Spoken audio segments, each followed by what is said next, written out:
आज आपण या पुनर्वसन गावामध्ये या शहराच्या ठिकाणी जे पुनर्वसन झालेलं आहे या ठिकाणी एका वैद्य परिवारामध्ये वर्षावासानिमित्तानं आपण परित्राण पाठ घेतलेला आहे।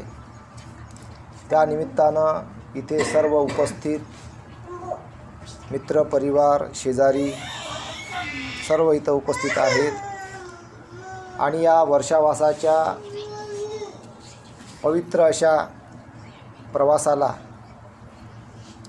आपण इथं प्रवचनाला सुरुवात करत आहोत। भगवंतांनी 2500 वर्ष अगोदर मनुष्याच्या सुखाकरता मनुष्याच्या कल्याणाकरता भगवंतांनी हा अनमोल असा धम्माचा मार्ग सांगितलेला आहे। संपूर्ण मानवजातीचं कल्याण व्हावं, संपूर्ण मानवजातीचा उद्धार व्हावा त्याकरता भगवंतांनी हा धम्म दिलेला आहे। तर अगोदरच्या काळापासून तर आतापर्यंत भगवंताच्या धम्माच्या सावलीमध्ये जे लोक आले, या धम्म वृक्षामध्ये त्या सावलीमध्ये जे लोक आलेत त्यांचं कल्याण झालं, त्यांचं मंगल झालं।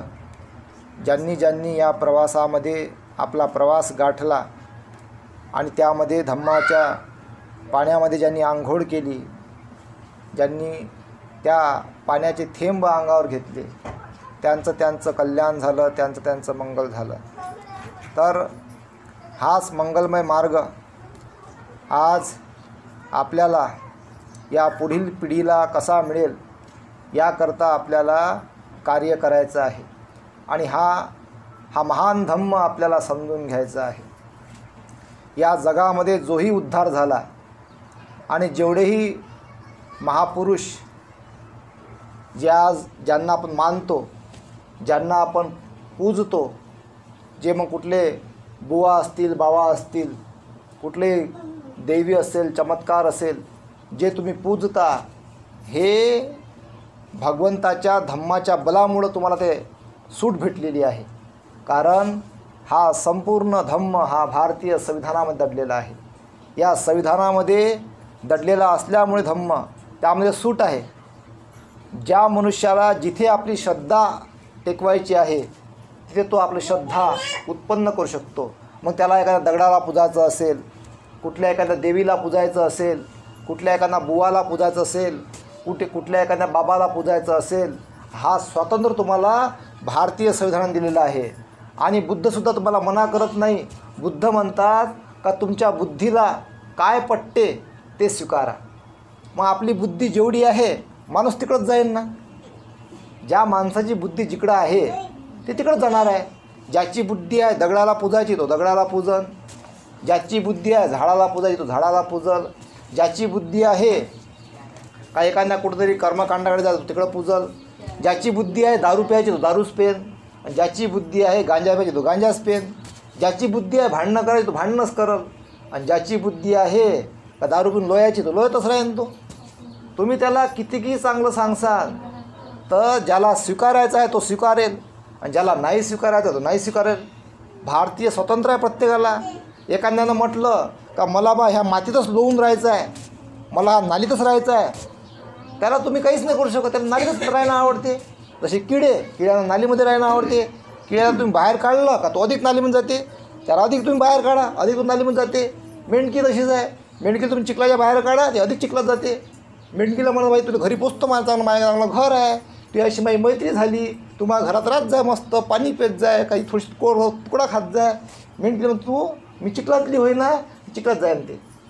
मग असा कुठलाही प्राणी असू द्या का ज्याला ज्या गोष्टी आहेत तिथे नेमलेल्या आहेत तिथेच काम करणार आहे, त्याच्यामध्ये बदल होत नाही। तसंच मनुष्य प्राण्यामध्ये हा बदल जो स्वीकारतो त्यांच्यामध्ये बदल होते आणि जो स्वीकारतच नाही त्यांच्यामध्ये बदल होत नाही।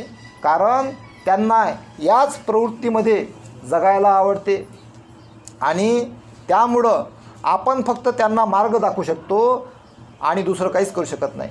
तर भगवंता धम्म हा मार्गच आहे। भगवंतांनी 2500 वर्षा अगोदर संपूर्ण मानवाच्या कल्याणाकरता संपूर्ण मानवाच्या सुखाकरता हा धम्माचा मार्ग भगवंतांनी सांगितला. ज्यांनी ज्यांनी स्वीकारला, जे चालले त्यांचं कल्याण झालं, मंगल झालं. तर आज मी पण तुम्हाला तोच भगवंताचा मार्ग माझ्या अल्पवाणीतून, सोप्या वाणीतून तुम्हाला मी सांगण्याचा प्रयत्न करतो. ते आपण समजून घ्यायचा प्रयत्न कराल अशी मी आशा बाळगतो. तर भगवंताच्या धम्मामध्ये ज्या बाबी तुम्हाला कुठेच सापडणार नाही, अशा सर्व बाबीचं उत्तर, सर्व प्रश्नांचं उत्तर भगवंताच्या धम्मामध्ये आहे. भगवंतांनी जर चाहलं असतं तर त्यांनी असंख्य असे चमत्कार दाखवून लोकांना आपल्याकडे आकर्षित केलं असतं. पण भगवंतांनी जाणलं का ह्या लोकांचा चमत्काराने उद्धार होणार नाही, कुठल्या प्रकारचा यांचा चमत्काराने उद्धार होणार नाही. यांना खरा मार्ग सांगावा लागेल, कारण चमत्कार यांच्या कामाचा नाही आहे. कोणाचं भलं झालं चमत्कारामुळं? कोणाचंच भलं होत नाही. कारण तुम्हाला कार्यकारण भावचा सिद्धांत भगवंतांनी सांगितला. कार्यकारण भाव, अनुलोम आणि प्रतिलोम म्हणजे या माध्यमातून आपल्या जीवनाचं रहस्य यामध्ये दडलेलं आहे. भगवंतांनी 4 आर्य सत्य सांगितले, ज्यामध्ये जगामध्ये दुःख आहे, दुःखाला कारण आहे, दुःख दूर करता येते आणि दुःख दूर करण्याचा आर्य अष्टांगिक मार्ग आहे. एवढं स्पष्ट सांगणारा महामानव जगामध्ये भगवान बुद्धाशिवाय दुसरा कोणीच नाही. इतका महान मार्ग भगवंतांनी सांगितला, पण तरी मनुष्य इतके अज्ञानी आहेत का ते भगवंताच्या मार्गाला झुगारून, त्यांना सोडून ते भलकोणत्याच मार्गी लागतात. त्यांना असं वाटतं इकडं काहीच नाही, जे काही इकडंच आहे, दुसरीकडे काहीच नाही आहे. हे मी सिद्धही करू शकतो आणि तुमच्या मनात काही प्रश्न असतील त्याचे उत्तर पण मी देऊ शकण्याचा प्रयत्न करतो. पण हे तुम्हाला समजून घ्यावं लागेल का बघा, मनुष्याला जेही दुःख असते, भगवंतांनी म्हटलेलं आहे पहिलं आर्य सत्य आहे दुःख आर्य सत्य. तर भगवंत म्हणतात का दुःख 12 प्रकारचे असतात आणि त्यामध्ये मग अलग अलग प्रकारचे दुःख मोडतात. तर दुःख आर्य सत्य आहे पहिलं. 4 आर्य सत्यापैकी पहिलं दुःख आर्य सत्य आहे का हे जगामध्ये दुःख आहे. मग दुःख 12 प्रकारचे आहे. तर कोणते 12 प्रकारचे दुःख आहे?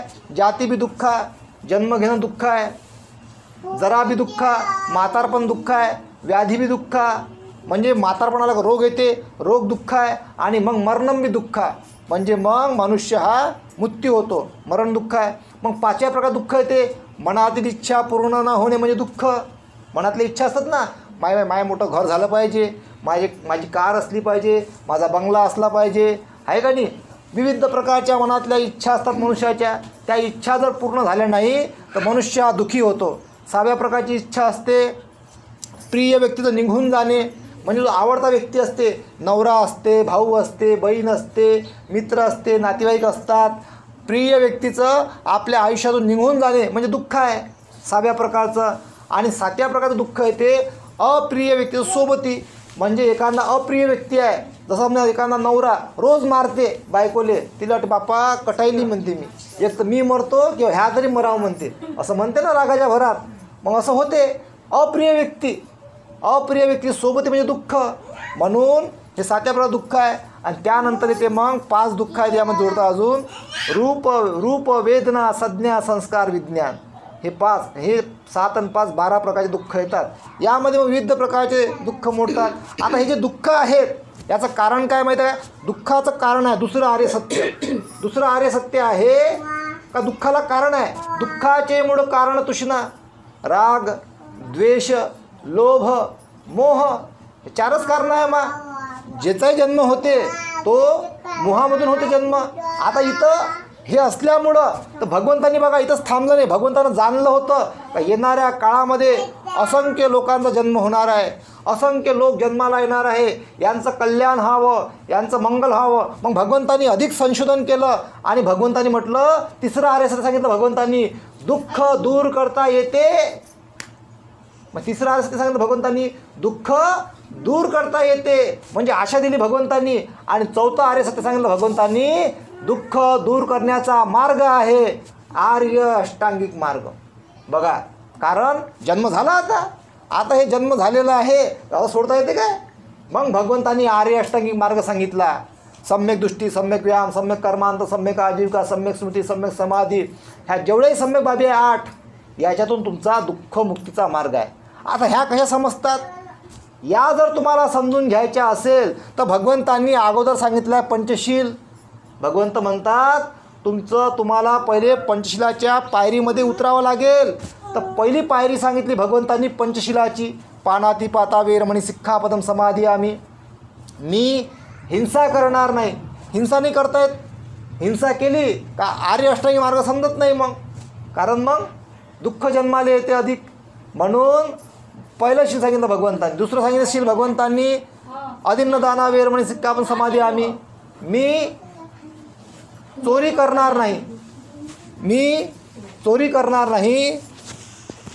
भगवंतांनी मी चोरी करणार नाही म्हणजे बघा, तुम्ही चोरी जर केली तर माणसाला हानी होते. आणि आपण काही ह्या पंचशिलाला लवकर समजून नाही घेत.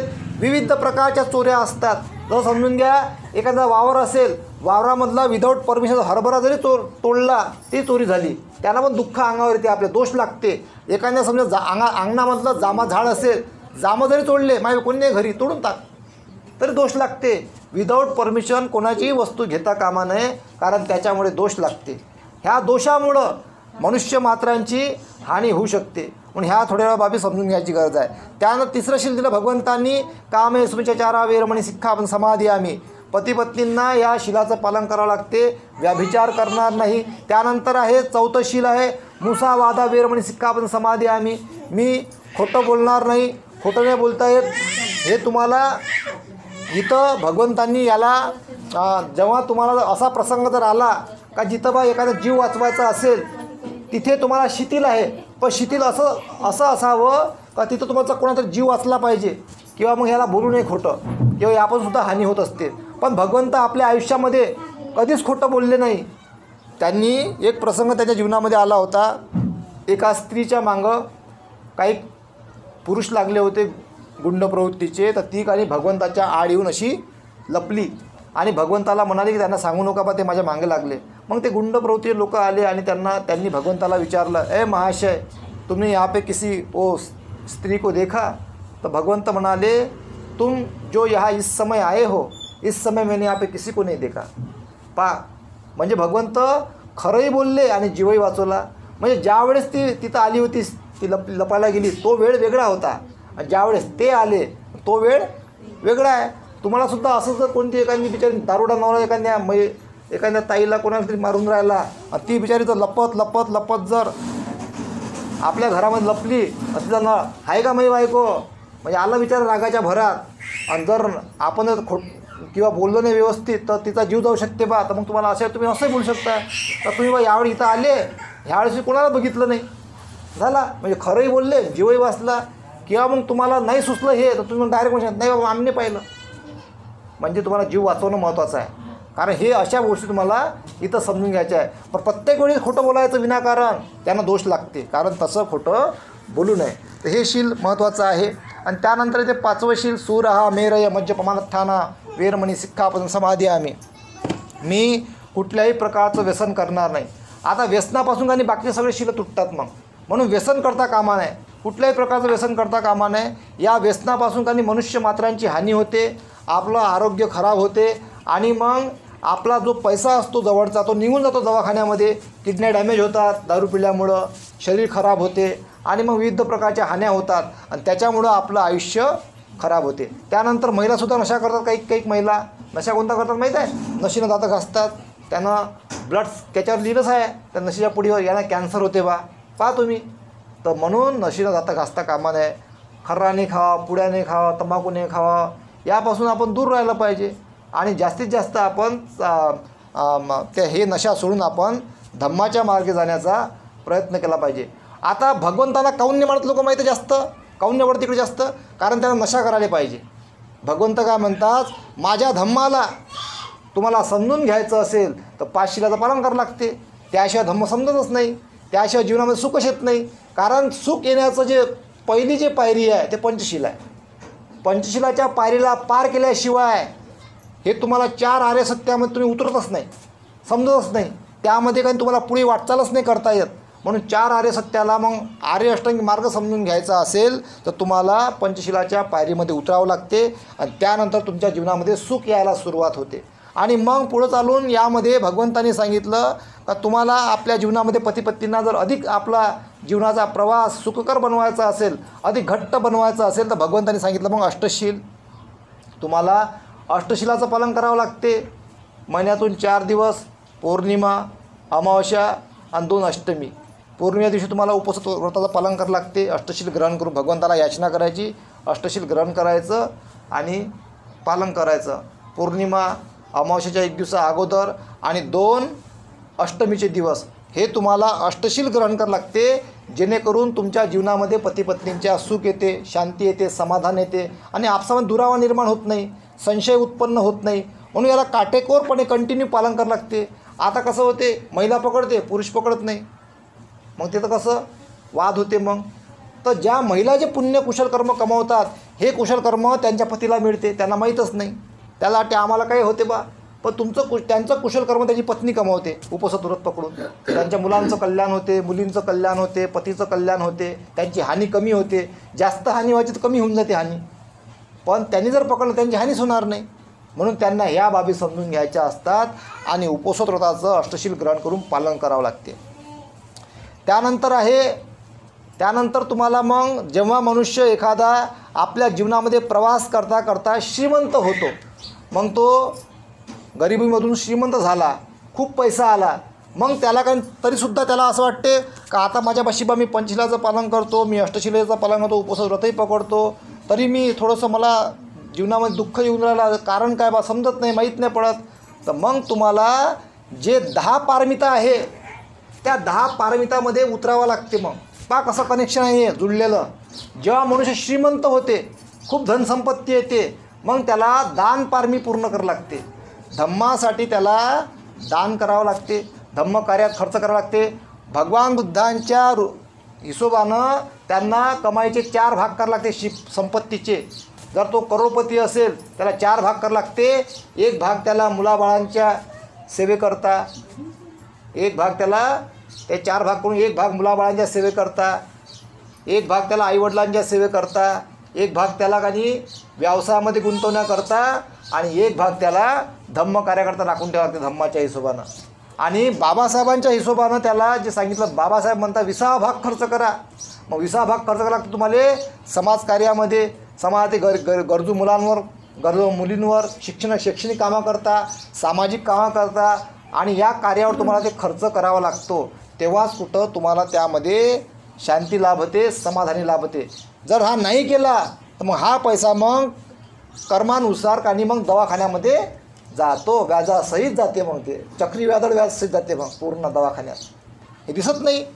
पहा तुम्ही, काय खूप श्रीमंत झाले, त्याला वाटते आम्ही सगळंच पालन करतो, आम्हाला ते दान पारमी ते नाही करत. मग तिथं चिकट राहते, करत नाही, कोणावर विश्वास नसते. स्वतः करणं बाबा, मग कोणावरच विश्वास नाही तर स्वतः त्याने करावं प्रामाणिकपणे, हे त्याची भूमिका असली पाहिजे. मग करत नाही, मग त्याला चक्रीवादळासहित मग पूर्ण व्याजासहित त्याला पूर्ण दवाखान्यामध्ये गमवावं लागते. असं ते चक्र असते कार्यकारण भावाचं. अनुलोम आणि प्रतिलोम ह्या अशा बारीक बारीक गोष्टी आहे. याच्यावर माझासुद्धा अजून बारीक बारीक अभ्यास चालू आहे आणि याच्यावर आपण आता पुस्तकही लिहून राहिलो, पण त्याला अजून थोडा वेळ लागेल. पण ह्या बाबी तुम्हाला समजून घ्याव्या लागतील. म्हणून या भगवंताच्या धम्माशिवाय तुम्हाला दुसरा मार्गच दुसरीकडे जाण्याची गरज नाही आहे.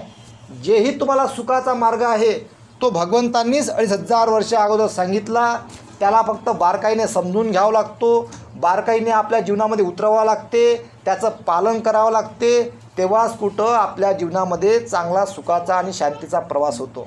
आता जे लोक करतात त्यांचा फायदा होते, त्यांचं हित होते. बुद्धम शरणम गच्छामी म्हणजे काय, तर बुद्धम शरणम गच्छामी म्हणजे भगवंतांनी जो पंचशील दिला त्याचं पालन करणे म्हणजे बुद्धम शरणम गच्छामी होय. धम्मम शरणम गच्छामी, भगवंतांनी जो मार्ग सांगितलेला आहे तुम्हाला धम्माचा, त्याचं पालन करणे म्हणजे धम्मम शरणम गच्छामी. संघम शरणम गच्छामी म्हणजे काय, का तुमच्यामध्ये एकोपा निर्माण होईल, उपासक आणि उपासिका संघामध्ये एकोपा निर्माण होऊन तुम्ही एकत्र येऊन धम्माच्या मार्गाने वाटचाल केली पाहिजे म्हणजे संगम शरणम गच्छामी. पण तुमच्यामध्ये हे दिसतच नाही कुठं. मग याची चुगली करते, त्याची चुगली करते, याची निंदा करते, त्याची निंदा करते, याचे पायवळ, त्याचे पायवळ आहे का नाही. असं होते कुठं. पण तुम्ही चांगले आहे, तुम्ही एकत्र राहता, तुम्ही निंदा नाही करत, तुमच्यामध्ये मैत्री आहे, ही चांगली बाब आहे ना मैत्री. हाय मैत्री आहे ना, झाली ना आजपासून. आता एकामेकाला मस्त फुलं द्यायचे, एकामेकाला काही मनमोठा झाला असेल तर मला माफ कर म्हणा बापा, आजपासून मैत्री करून घ्यायची. हां, तर अशा प्रकारचं आपण वाटचाल केली पाहिजे. जोपर्यंत तुम्ही एकत्र राहायसाल, आपसामध्ये एकत्र वाटचाल करसाल, एकत्र तुम्ही मित्रासारखे राहायसाल, आपसामध्ये मैत्रीसारखे राहायला, कुटुंबासारखे राहायसाल ना, तर तुमच्या जीवनामध्ये सुख राहील. नाही तर मग एकामेकाची निंदा करून जगणं, यामध्ये दुःख उत्पन्न होते.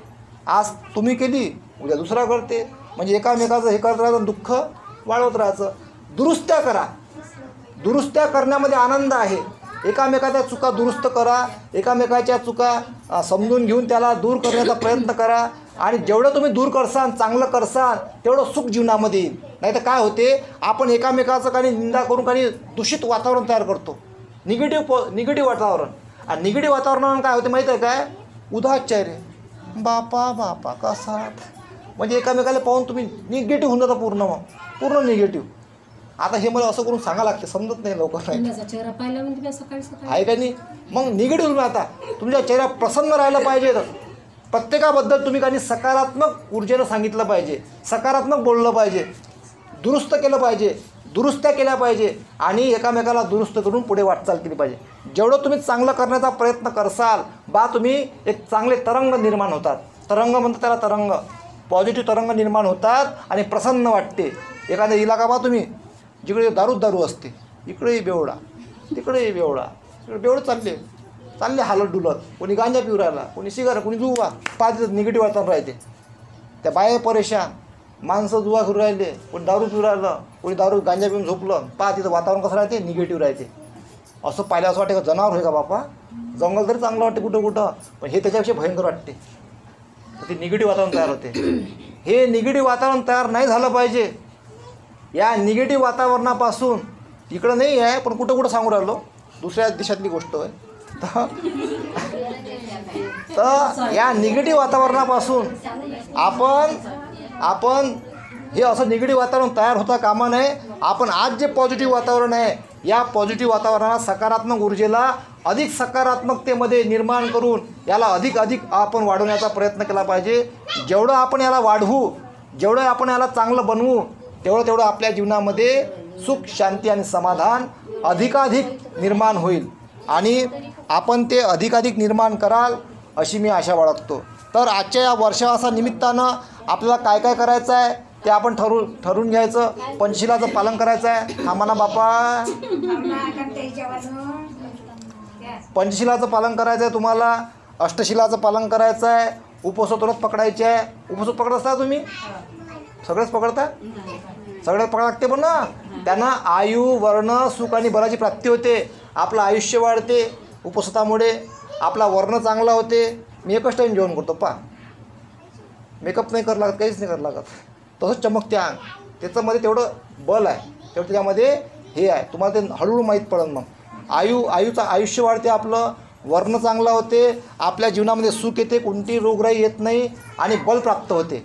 बल म्हणजे तुमचे जे संकट आहे ते घडून पडतात, नुकसान होण्यापासून थांबते आणि चांगले दिवस तुम्हाला बघायला मिळते. हे त्या उपवासाचा फायदा आहे. पण केव्हा उपवासात कधी पालन होते, पंचशील पार करून, अष्टशील ग्रहण करून आणि मग उपवासात पालन करावं लागते आणि त्याच्यामध्ये तुम्हाला उतरावं लागते. 4 आर्य सत्य समजून घ्यायचे आहे जीवनातले. जगात दुःख आहे, दुःखाला कारण आहे, दुःख दूर करता येते आणि दुःख दूर करण्याचा आर्य अष्टांगिक मार्ग, याच्यावर अभ्यास करायचा. आणि त्यानंतर 10 पारमिता आहे, त्याच्यावर अभ्यास करायचा, त्याला समजून घ्यायचा प्रयत्न करायचा, बिघडवण्यापेक्षा त्याला दुरुस्त करायचं, याच्यावर जास्त फोकस करायचा. तुम्ही हे करत राहायसाल तर अधिक चांगलं आपलं वातावरण निर्माण होते. आता आपलं हे वाचन संपल्यानंतर, वर्षावर संपल्यानंतर आपण 1 दिवसीय शिबिर गावागावात घेणार आहोत. त्यामध्ये आपण याचं बेसिक सांगणार आहोत. इकडं पण येईल मी एखाद्या वेळेस, तर इकडं पण आपण एखाद्या ठिकाणी घेऊ. तर आपण हे करत राहायला पाहिजे. तर आपण हे करत राहाल अशी मी आशा बाळगतो. आणि या वर्षावासा निमित्तानं आपल्या सर्वांच्या जीवनामध्ये सुख, शांती, समाधान येईल. आणि आपण आतापर्यंत मला असं वाटते रोज आपण एवढीच गर्दी इथं केली असाल असं मला वाटते. बा येत असाल तुम्ही रोज एवढेच जण वाचन ऐकायला येत असाल ना बाप्पा, येत नव्हते? नाही खोटे बोलू राहिले तुम्ही. आहे ना, आता इथं वाचन चालू आहे ना, सध्या इथंच वाचायचं, तर ते मोकळं आहे आपलं, आहे का नाही? तर आता कसं आहे, वाचनामध्ये हे वाचणं, ऐकणं फार महत्त्वाचं आहे. कारण धम्म बडा बलवान, धम्म सदा रक्षा करे. कारण धम्मासारखा कानी कुठलंच हे नाही आहे. बघा आपण एखाद्या कानी त्या हिरोईनले पाहतो, हिरोईनले पाहिले गर्दी करतो ना आपण, त्या हिरोले पाहिले गर्दी करतो, टी व्हीवर नाटकं पाहतो आपण, पिक्चर पाहतो, किती आंघोळीनं पाहतो आपण. पण धम्म श्रवण करण्यामध्ये आपण घाई नाही करत. पिक्चर पाहतो लोक टाकीजवर 150-200 रुपये तिकीट काढतात, चालले टाकीजवर पिक्चर पाहायला जातात ना त्या हिरोचं. पण धम्म श्रवण नाही करत. म्हणजे पिक्चर पाहण्यामध्ये घाई, पण धम्म श्रवण करण्यामध्ये घाई नाही. पहा तुम्ही कसं चाललं आहे वातावरण. पण तुम्ही असे आहात का तुम्ही धम्म ऐकण्यामध्ये घाई करता, बरोबर आहे ना?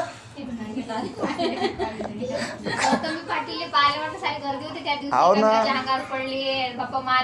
पहा ना काहून त्यांना बघायला बघा काहून गर्दी असं, कारण ते मोह आहे. भगवंताने काय म्हटलं, दुःखाचे मूळ कारण तृष्णा, राग द्वेष लोभ मोह. मोहाने पाहिले गर्दी, म्हणून एकामेकाच्या अंगावर पडले, लागले असं कोणाले लागलं ना, दुःख निर्माण झालं. पहा भगवंताने अगोदर सांगितलं, म्हणून म्हणते भगवंत इथून दूर राहा. धम्म बडा बलवान, धम्माचा ऐका, धम्माच्या दिशेने वाटचाल करा आणि याला बारकाईनं समजून घ्या. पुढच्या पिढीला स्वतः घ्या आणि पुढच्या पिढीलाही द्या. म्हणजे काय होईल, याचा फायदा होईल आपल्याला. लय चांगलं वातावरण निर्माण होईल. आपल्याला खूप मोठी जिम्मेदारी आहे भगवंताच्या बाबासाहेबाच्या रथाची. बाबासाहेब रथ मध्ये कोणा सोडला आपल्याजवळ, रथ धम्माचा रथ आहे आपल्यापाशी. त्या एकच रथ आहे तो, पण त्याच्यामध्ये कानी 4 तत्व जुडलेले आहेत. एक धम्मरथ, अर्थकारणाचा रथ, समाजकारणाचा रथ आणि राजकारणाचा रथ. हे रथ हा जो रथ आहे, 4 रथ, हे 4 रथ एकत्र झालेले आहे. आता ह्या एका तुम्हाला ह्या रथाला कानी धम्मकारणाचा, अर्थकारणाचा, म्हणजे तुम्हाला जर अर्थकारणामध्ये पुढे जायचं असेल, प्रगती करायची, धम्मामध्ये तुम्हाला पक्का लागेल. शिक्षणाला धम्माची जोड पाहिजे. ज्यांच्या शिक्षणाला धम्माची जोड तेच पुढे जाऊ शकतात. मग ते अर्थकारण मिळवतील, समाजकारणामध्ये जातील, मग राजकारणामध्ये जातील. आता कसं उलटं होऊ राहिलं, आता पैसा नाही जवळ चालले राजकारणात, आहे का नाही? उलटं नाही झालं पाहिजे. तर पहिले धम्मामध्ये पक्का लागेल तुम्हाला, धम्मामध्ये पूर्ण व्हावं लागेल. धम्मामध्ये पूर्ण झाले की मग मोठं व्हावं लागेल आणि मग तुम्हाला तिकडं समाजकारणामध्ये मग तिकडं प्रगती करावं लागेल. तुम्हाला हळूहळू त्या दिशेने वाटचाल करावं लागेल. तर आपण त्या बाबी सगळं समजून घ्याल अशी मी आशा बाळगतो आणि इथेच थांबतो. साधू साधू साधू.